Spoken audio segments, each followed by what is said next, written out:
altitude disturbance. Smooth at this time. Coming into Mach 1, we remain smooth, get a little bit of motion here. Vehicle's moving around a little, but it is not bad at all, and it's damped out and looks very good.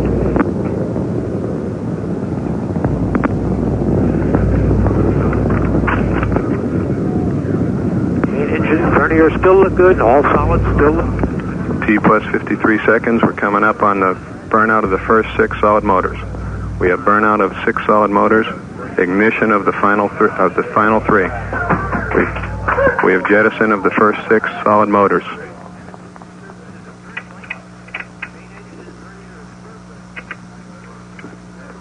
Main engine and vernier are still good. Vehicle continues to fly flawlessly. 3 solids burning well. 3 solids are still burning.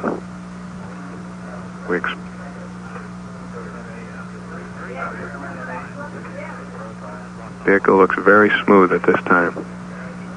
Let him say that.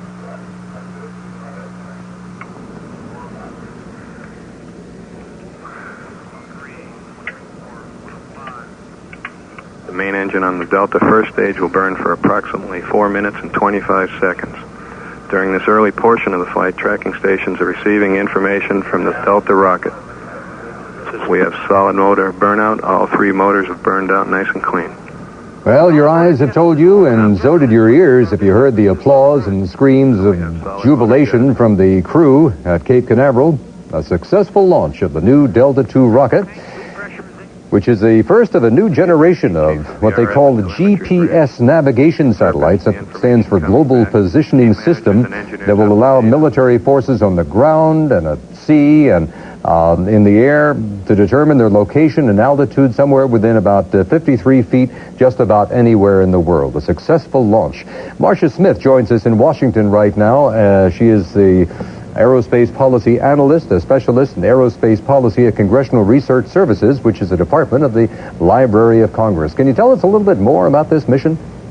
Well, the mission is interesting and important because it signals the implementation of what's called a mixed fleet approach to launch vehicles in this country.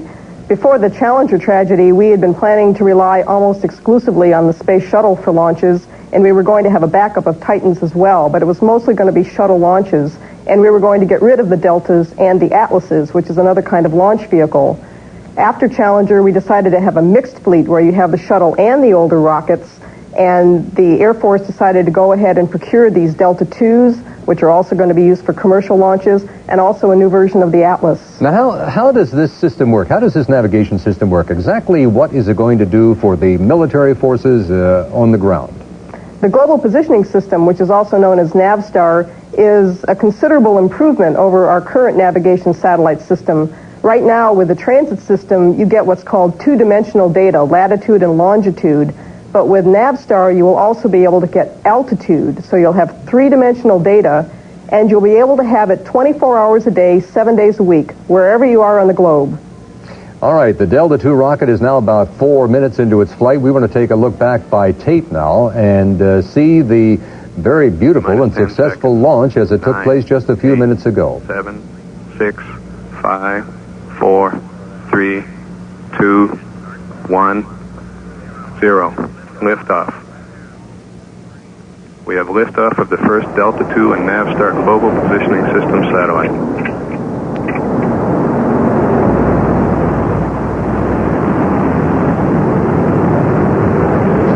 Marcia Smith, if this Delta II rocket and this series of rockets, this new generation as they call it, is successful, will this make the need for manned flights obsolete?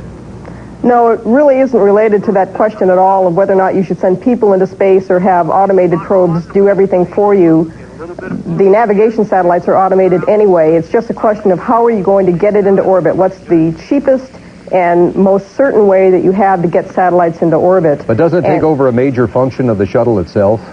When the shuttle was originally designed, it was supposed to replace all of the other rockets. A lot of that was driven by cost efficiency. They needed to launch everything so they'd have a lot of launches so that the cost per launch would be low.